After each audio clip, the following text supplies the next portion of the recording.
Hello and welcome to From No Crypto to No Crypto. This is Blockchain Wayne bringing you another cryptocurrency podcast. Today's episode brought to us by Concierge Club, mobile private key wallet, and point of sale solution. Concierge Club makes purchasing easy, safe, and overall process more efficient while costing less, helping to make cryptocurrency mainstream. All right, so market update. We've seen a little bit of positive uptick in the market. Market is slightly up over where it's been, say, the past few weeks.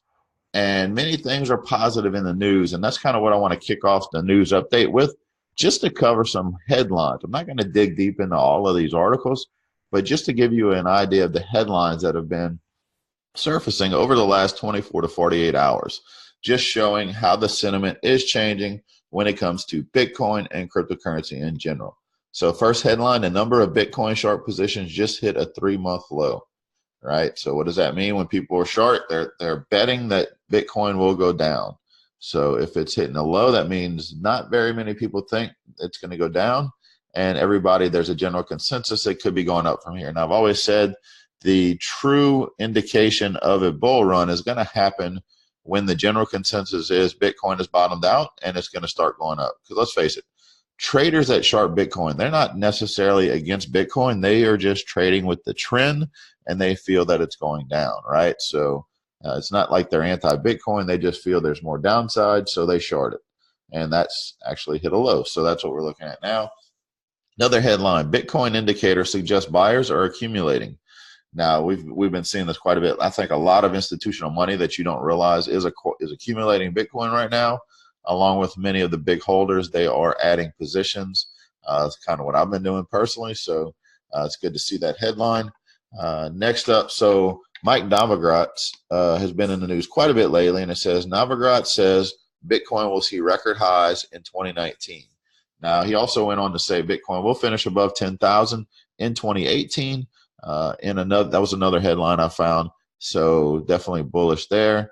Gwyneth Paltrow promotes Bitcoin investing guide on Twitter.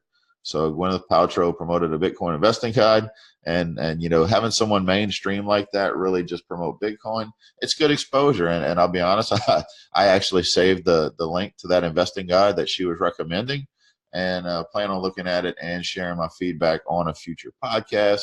So that was really good to see. But even Gwyneth Paltrow is getting in the mix. Another headline, new cryptocurrency bull run already started, according to Sentiment Report. And really the bull market and the bear market, those typically start before people realize it. And you don't really realize it till you look back and see, okay, yes, that's where the trend shifted. We just weren't aware of it till there were some major indicators, right? The bull market ended when Bitcoin hit 19,000. We just didn't realize it. When it dipped back down to 16 and 15,000, we just thought that was just another dip before some more run up. And then it continued the downtrend. And then we realized, okay, yes, that was the beginning of the bear market. So that's just how you look at things. Another headline, Bitcoin price, crypto market may be poised for a bullish breakout. And if you follow anybody on TradingView, and I highly recommend it, tradingview.com, I've mentioned this in the past, you can set up a free account. And you can view charts and all, but you can also view ideas. So people that may put their technical analysis and their sentiment up on a chart and publish some kind of theory as to what's going to happen. And there's quite a few people that I follow on there. And, they are not, I can tell you just from following, they're not biased one way or another. When Bitcoin is down, it's doom and gloom, and they agree with what's going on. And even though you don't want to agree with it, they've been right. And now a lot of them are saying there's some strong movements happening. Many people are opening, if they're traders, they're opening positions, long positions, are accumulating Bitcoin because their sentiment is that things are about to go up. So let's take a look at some other crypto news and see what's going on, dig a little deeper. So on October 31st, Morgan Stanley released their latest report. Now, the report was called Update Bitcoin, Cryptocurrencies, and Blockchain. It stated that Bitcoins and altcoins have constituted a quote-unquote new institutional investment class since 2017. Now, if you compare this to their report last year, this year's report is very bullish. The report contains an overview of both Bitcoin, how Bitcoin has evolved, and how its investment purpose has changed throughout its existence. And it has evolved. You got to look at where it's going, where it's been. I mean, it was used to buy pizza back, in the early days. But now it's institutional investment. Institutional companies are looking at it for investments. And it's a unique class. I was telling a meetup group last night, I was doing some education around Bitcoin and cryptocurrency, and it's a unique investment because it's an investment vehicle. It is a currency you can spend, and it's a network. It's building a blockchain network that can revolutionize many other things. So it's got a unique value, and the more users we bring to Bitcoin and blockchain, the higher you're going to see this thing go. And that's really why a lot of the long-term experts are calling for these ridiculously high prices on Bitcoin in 3 to 5 years, because they understand how markets work, and they understand how bringing users to it can really just jump up. So Morgan Stanley analysts also touched upon the recent stablecoin trend and both central bank and regulator reactions to Bitcoin for the last 6 months. It lists several shortcomings still that persist for Bitcoin, such as energy consumption and lack of robust regulatory framework. And they've revealed a surprising change in funding flowing into the sector, along with an increasing trend for crypto-tied futures. So a lot of positive news. I mean, we're not saying Bitcoin and crypto is perfect. There's still some tweaking that needs to be done. Regulations, where that's kind of a mixed bag when I look at it, because the libertarian side of things doesn't want any regulations. This is a free market. Let it control itself. And many people that are in the middle, which is leaning more towards pro crypto and less regulation. They believe any regulations that put in place need to be light touch regulations that really just stop a lot of the bad actors, but don't slow down the technology. You don't want to hinder the technology that is developing with this. All right, so let's see what's up next in the news. So this was a survey that was commissioned by crypto firm Luno, and they said the level of ownership and familiarity with cryptocurrencies was actually higher in Malaysia, Indonesia, and South Africa compared to European markets. Now, what does that tell you? So these three emerging markets of Indonesia, Malaysia, and South Africa have varying levels of cryptocurrency ownership, 40%, 39%, and 29% respectively. The respective levels of familiarity were 63%, 57%, and 69%. So that's coming from the study. The best performing European market in the survey was the Netherlands, where cryptocurrency ownership was at 27%, while the level of cryptocurrency familiarity was at 39%. And this is huge. And I would say if they would do this survey in the U.S., it would be very much the same. Just the amount of familiarity. The meetup group I talked to last night, they were a real estate investing group, but they look at different investment classes and wanted to learn more about cryptocurrencies. And really, there's a huge road ahead, which is why this podcast and my book on Amazon are focused on education and teaching people what is cryptocurrency and why you should pay attention to it. I'm not up there saying saying Bitcoin is king and you need to transfer all your money into cryptocurrency. No, but I am slowly introducing people to what it truly is, what it can truly do, how it can change a lot of things that we have issues with, or a lot of inefficiencies in the world, and what we can do, what you can do to start becoming a part of getting involved in it. So according to that survey, also some other big economies such as France, Italy, and Germany also performed poorly compared to the emerging markets of South Africa, Indonesia, and Malaysia.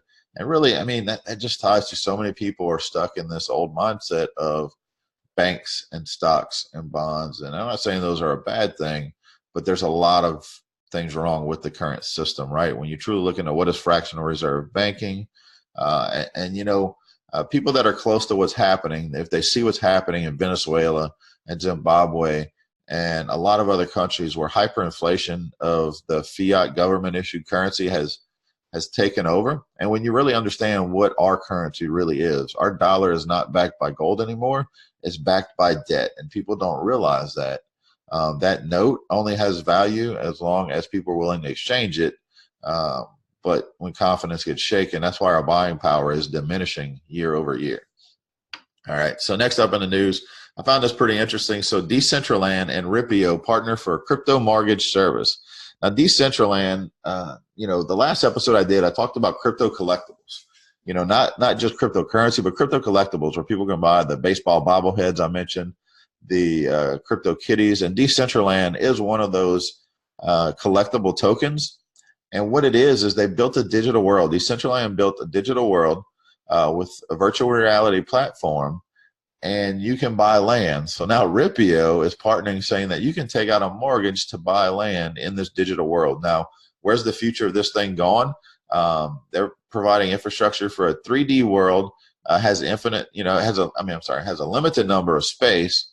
It's been divided into parcels, and each is a each parcel of land is a non-fungible Ethereum token that can be bought and sold in the platform's marketplace. Now, why would you want to buy digital land, and why would you have to take out a mortgage for it? Well, their premise is eventually on this land, you can build digital stores, right? You can build these virtual stores where people can walk in and they can look at virtual images of products that you actually sell, you physically sell and can ship to them. And they'll be able to make purchases. So location is key, right? And there'll be attractions and different things that allure people to different areas of the land. And so location is going to be key. And you say, well, how does this have value? So just this past week, there's a user set a record by paying $215,000 for a 126 parcel estate, right? So you bought 126 parcels of land for $215,000. Yes, that's crazy, right? But definitely a project. I want to see how it develops. I haven't bought any land yet. I haven't pulled the trigger. I haven't really bought into it that much, but it's showing some real world use case, even though it is creating a digital world. So Decentraland and Ripio, if you're interested in buying land, you can now try to take out a mortgage to buy some land. So very interesting. So let's move over to Crypto Education Corner, and I want to kind of look at a couple of things. One of the first thing is from a headline I found in the news. It's how to benefit from visiting blockchain events and recommendations from event organizers. Now, crypto conferences, forums, summits, and even smaller meetups, provide great opportunities for attendees, such as finding investors, making valuable connections, meeting the right people, and also presenting projects, right? So there's a whole host of reasons why you want to attend these events. The first one should be education, right? You want to learn more, and to learn more, you got to get around the people that are already working in this space, right? If you just sit around with your friends and nobody has a clue about Bitcoin and one knows a little bit more than the others, then you're really just learning a little bit about crypto and not much. But when you get around these people, you huge ideas. My trip a couple of weeks ago to Las Vegas and LA for a couple of conferences really were huge. And, a little bit of that was what I got from the speakers, because I did learn something from some of the keynote speakers. But most of it was from some of the other things that were there. So the speakers and exhibitors, you want to pay attention to the lineups. If there's multiple speakers, or you have an option to go to different breakout sessions if you attend any of these events, then you want to, chart out your plan and figure out what's going to be the biggest opportunity for what you're trying to learn. If you get speaking opportunities at those events, you want to make sure that you accept those events. Be able to speak and collaborate with other people. You will meet people that you would never have thought of. So never miss a chance to become a speaker. When you've chosen the event to pay a visit to, it's time to think of your pitch, right? Do you have a pitch, or are you just trying to get more well-known in the space? Whatever your agenda is, make sure you have it set in stone.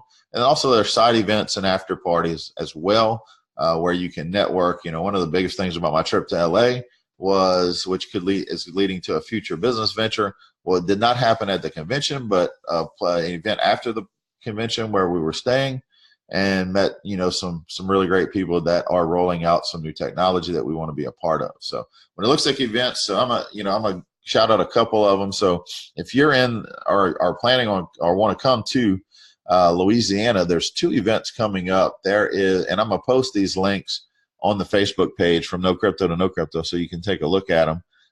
There's an event coming up December 3rd and 4th called the Digital Currency Conference. And that one is, so the tickets are on sale now. That I'll post a link that the event organizers were kind enough to send me a link to where I can send. If you use my referral link and you use a code I'm gonna give you, you will get 20% off your tickets. So you can attend that one, and you can go to the link and see what kind of speakers and what kind of agenda they have. And then also in March, so I'll be speaking at an event with being put on by a company called Cryptocurrent. Cryptocurrent Conference, March 14th and 15th. Those tickets as well are going to be available. And that's going to be in New Orleans. So you want to make sure you can attend those events. Look at what's in your area, but don't be afraid to travel, right? Like I said, 2 weeks ago, I was in Los Angeles, Las Vegas. These next two just happen to be in my backyard, but I can guarantee you there's going to be people flying in and coming to that. I already talked to a few people that plan to fly in for those events. So you want to make sure you attend those. Like I said, I will post links to both of them in the Facebook page as well. So also moving along from events. So I did meet a group at the event in Los Angeles that was developing an app called Abra, and talking to them and playing around with the app and looking at the features. I wanted to highlight this because one thing that excites me is anything in the crypto space that makes things easier for people to use, buy, sell, and use crypto, right? What I like about Abra is an app that has 28 different cryptocurrencies available for purchasing. And they also have something called a BIT10 crypto index. So you can purchase it, BIT10 crypto index, shares of this. And what it is, the BIT10 tracks the top 10 cryptos by market cap, roughly about 80% exposure. And it's rebalanced monthly to optimize for upside, right? So I can guarantee you right now, if you were invested in the BIT10 index, it would be kind of heavy on Bitcoin Cash because Bitcoin Cash is headed for a fork on the 15th. Now, if history tells us anything, typically right before or during the fork, Bitcoin Cash will, we'll see a dip as people sell off after they, people buy the crypto to be able to hold it during the fork and allow them to obtain these new cryptocurrencies that are created from the fork. So there's a lot of dumping going on afterwards. People got the extra crypto they wanted, so now they're ready to dump it, right? So that is what, this is very interesting BIT10 index, and also having 28 different cryptos to purchase is a unique thing for a mobile application right now. Now, also they make it easy to send and receive crypto using you can even use a phone number to send someone crypto. So it's kind of like the Venmo of cryptocurrency. If you're familiar with Venmo, Venmo is now owned by PayPal, but Venmo is an app where you can send money from friend to friend using a phone number, email address, whatever you have. So it's a very easy app to use. I've utilized it. I will post a referral link on my Facebook page as well, because if you use that referral link and you purchase at least $5, they will give you $25 worth of Bitcoin. I tested it out while I was there, while I met with the crew. I followed through with them, downloaded the app, and had $25 worth of Bitcoin, which I have since transferred to another wallet just to see, hey, is there some gimmick? Does the app stop you from removing the promotional funds you receive? And it didn't. It worked very well. So that is it for our episode today. Hope you learned a lot today. Make sure to follow our Facebook page, From No Crypto to No Crypto, to keep up with what's going on in the crypto space. And also follow this podcast. We do this thing 3 to 5 times a week just to kind of focus on what's going on in the market and what kind of education do people need to have and what can you learn from what's going on with crypto today. So thank you for listening, and we will catch you on the next episode.